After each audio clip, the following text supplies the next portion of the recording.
My name's Joe, Okay, so where were you originally born? New Jersey. New Jersey. Tell me about the journey of ending up on the streets in Florida. Wow. Uh, Let me think here. Well, actually, when I became homeless is when I started helping other people, okay, to get them off the streets, okay. And in doing so, I fell behind and got, well, irresponsible with my responsibilities. So I wind up becoming homeless on the streets too, okay. And being out here homeless with the people on the streets here, I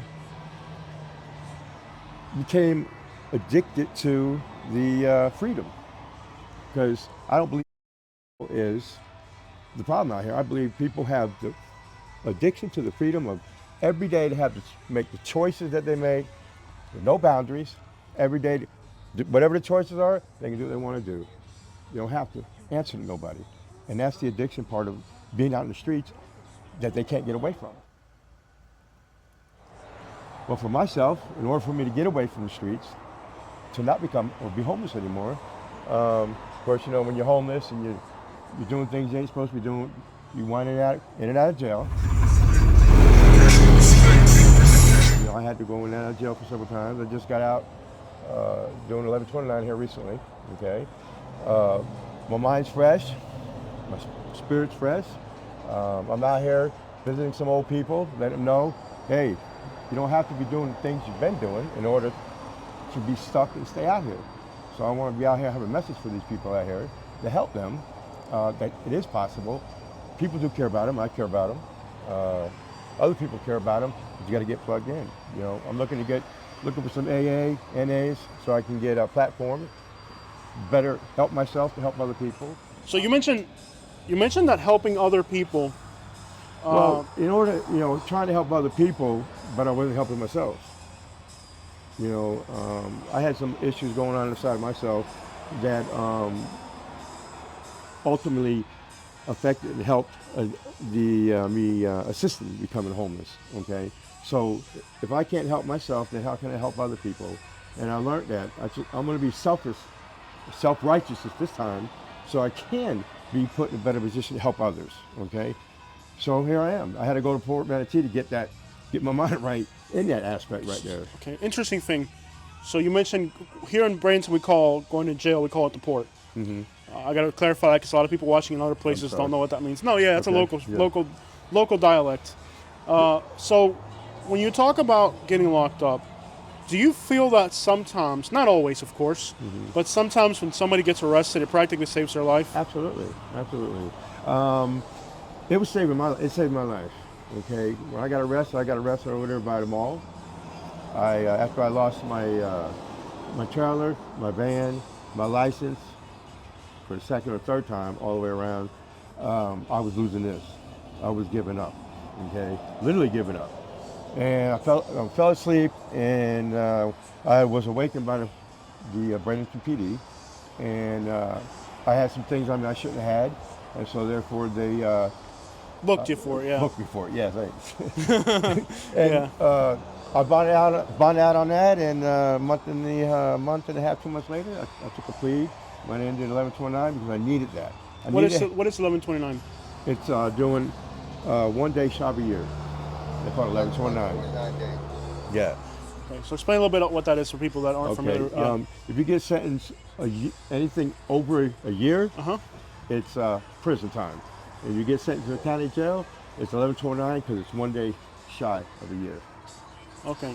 So that's just somebody who's kind of staying here in Manatee County. Yes, yes. Okay. Have you ever been arrested and had the charges dropped like 29 days in where they arrest you, but they have no intention of actually pressing the charges on you? No. Okay. No, I That haven't. happens a lot to people here. A lot of people I know have had that happen. Okay. No, I don't usually stick with me because I'm usually guilty of it, Okay.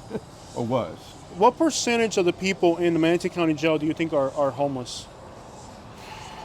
Well, there was, I have to, More than half, 1 in 10, 1 in 20, like get a I only rough can idea. say from the area I'm at, okay, the percentage at that time, I say 10%. Okay.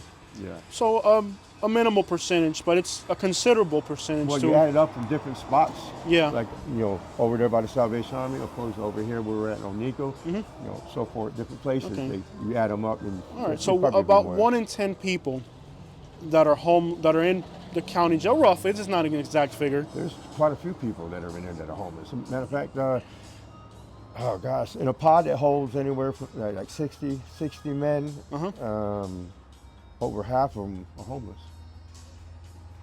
So a considerable percentage of people Yeah.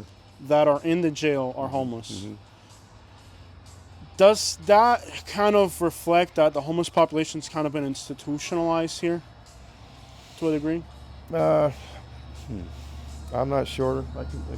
Because I've heard people tell me that there's just the amount of people that are on the streets, like that are like a lot of people that are missing, like the homeless population now, is just because they're all locked up. Well, they're either locked up or they're in the dirt. Yeah, absolutely. Yeah.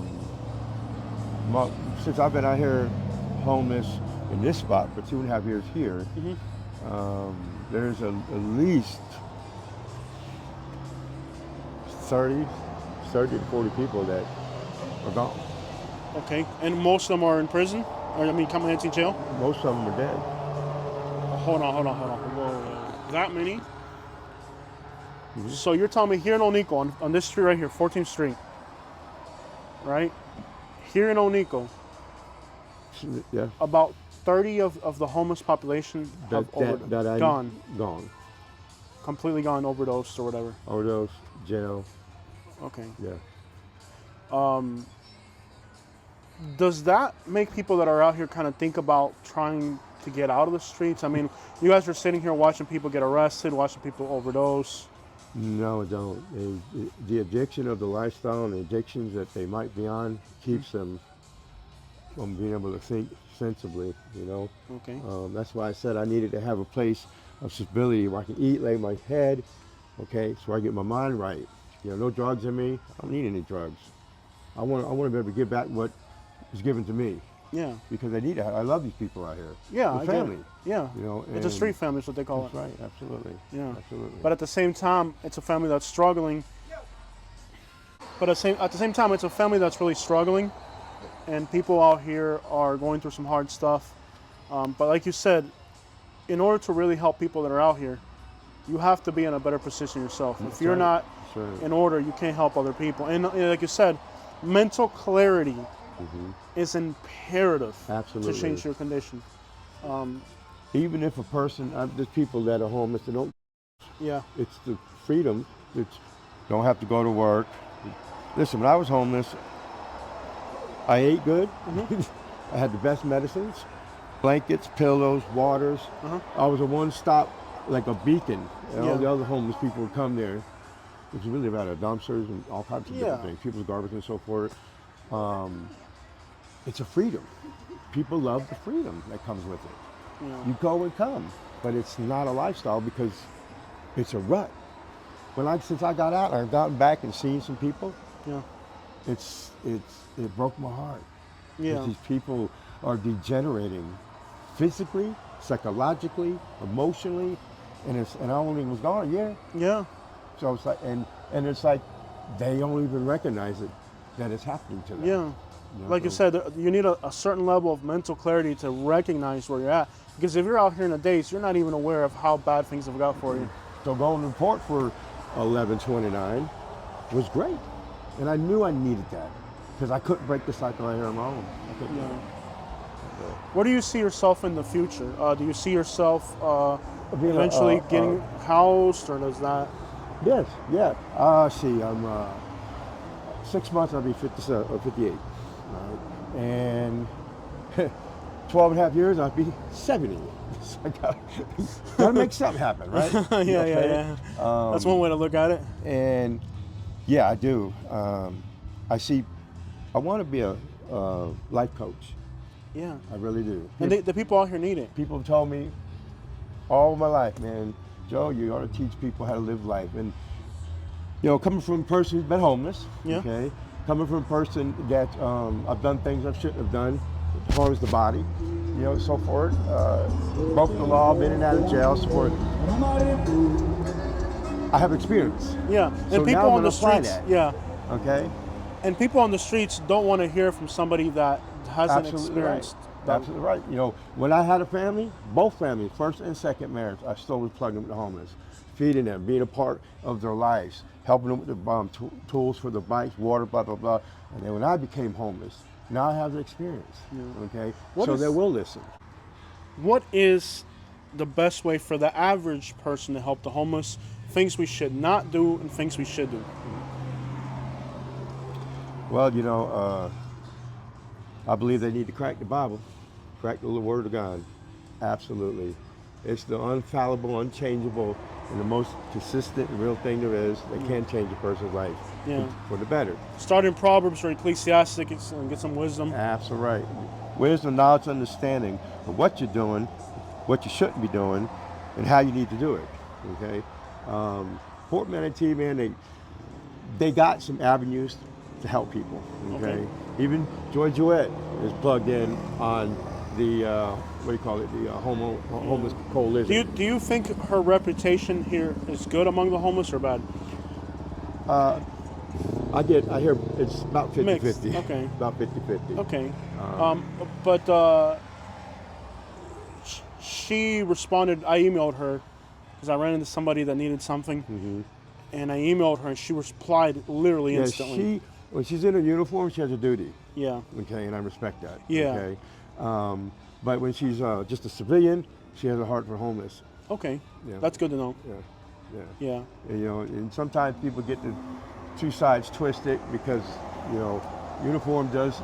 Sometimes people characterize the uniform as the party of the person. Okay. Yeah. So we can establish that there are good people Yes, in law absolutely. enforcement here that are working towards the benefit of the homeless population. Absolutely. First hand, 1129. Yeah, I mean, I messaged her about one homeless person. She replied instantly, and she told me exactly the person's full name and what their condition was. So I was like, wow, she's really on top of When her I stuff. I got out a couple days ago, and it was a Friday, and I was sitting in that Thursday morning, I think it was, re-entry class for 2 hours, 2.5 hours, and speakers were coming and sharing what they have available to help us, homes and so forth, food stamps, so forth. And here comes Joy Jewett in with another lady, you know, giving the spiel of what their petition is in the helping the homeless, so forth, so forth. So it was good. I needed to see her on that side of the fence, I have to say. Yeah, and a lot of times you have to understand that those individuals in law enforcement, a lot of times they know the difference between somebody who needs help because they know, for example, more than I do. Like I might see a homeless person out here, run to help them, be compassionate for them, but I might not know that they've offered them help 5 times and they've turned it down. But they go through training, you know, for one, to protect, for two, to serve. Okay. The serve part is to help, Okay. and the other part is to protect. I've also heard stories out here of certain officers that give money to the homeless if they're panhandling or I heard a story I about don't know. I haven't seen that, but Okay. if they're doing that just because they're human sided. You know. So it isn't just all bad. No. it's Last absolutely time not. I was out here, I recorded a violent arrest, Yeah, I was. and they weren't too happy about that. They almost put me in handcuffs I was over in it. that video too. Oh, you were back in the background somewhere? I was beside you. I had Okay. a beard. Oh, you had a beard. Yeah. Couldn't recognize you, Yeah, I had a man. beard. Yeah. Okay. Yeah. Well, it's But I was a whole lot less talkative. yeah. I too. was paying attention to what was happening Yeah. there. Yeah. Okay. In that event, I almost got handcuffs just for recording, and I wasn't screaming. I wasn't part of it. They came up to me with handcuffs out, and they were like, "Hey," and I was just trying to record, and I wasn't interfering with it or nothing. Well, I hope, you know, from speaking of that moment, that video, from my perspective at that time, Yeah. okay, of the whole scenery and all, and how I was feeling about it. So today, you know, I want to be on the same board and on the same page as what those who are behind in the law enforcement to be a help out here, to people out here. But like I said, I got to help myself first. I got to take care of me first. Yeah. So put myself in a position to where I can be a better help. And so maybe another time down the road, catch up to me. Absolutely, we will, brother. And we have It's been a joy. success. So you were the guy that was screaming, "You can't stand that," or so was that you? Yeah, I think so. Yeah. Okay, because the thing is, you had a beard, and I guess you've cleaned up, shaved, and everything. I was a lot lighter too. Okay, so you put up some pounds. Yeah, I was 184 then, and now I'm 230. Okay, so you're looking healthier. So, well, that's what happens when You know, if I saw you right now on the street and you told me you were a lawyer snowboarding from Minnesota or something, I wouldn't question it. No, So you think people treat you different when you look more presentable? absolutely, absolutely. You get a little bit more respect? I had a gentleman come up to me one time, and he didn't know. First he seen me, we crossed each other's paths, and then we crossed the path the second time, and he said, "What are you doing?" And I was said, "Just looking." And he said he didn't know. He wouldn't have known if I was homeless or not, the way I look. Does it make a difference on your day-to-day abilities? Day-to-day, like, it makes a difference not to Yes, look homeless? yeah. It makes you feel good about yourself. Yeah. You know, and I mean, I ain't never really been one to care about what people think about me. Me either. You know. People are prejudiced. Yep, absolutely. Even the homeless. I've noticed, like, That's when the I've been... nature of the human being. Yeah, everybody. I mean, I've met homeless people that don't like homeless people. Yeah, I yeah. meet homeless people all the time where they're like, just like, they hate homeless people. I'm like, you're homeless. How can you hate homeless people when you're homeless? It's Yeah. if you presenting yourself in a positive way, whatever that way may be, Yeah. it sends an energy Yeah. that can help the next person. Yeah. You know, so if you're healthy looking or just talking good, or just smiling at a person, you know, it makes an opportunity for somebody, man, to get through whatever they might be going through, whatever. Yeah. Okay. Like, I didn't really, we were talking about the whole scenario. I didn't know I was talking to you there because you changed so much. I'm glad you've made positive changes. Absolutely. And I hope that encourages you to continue and to make a difference out here, because the people out here, some of them love can be them. saved. I love these Some of people them out here man. can be I saved, do. and we're not here to judge people. We're here to help. That's right. Absolutely. Thank you so much, You're brother. welcome.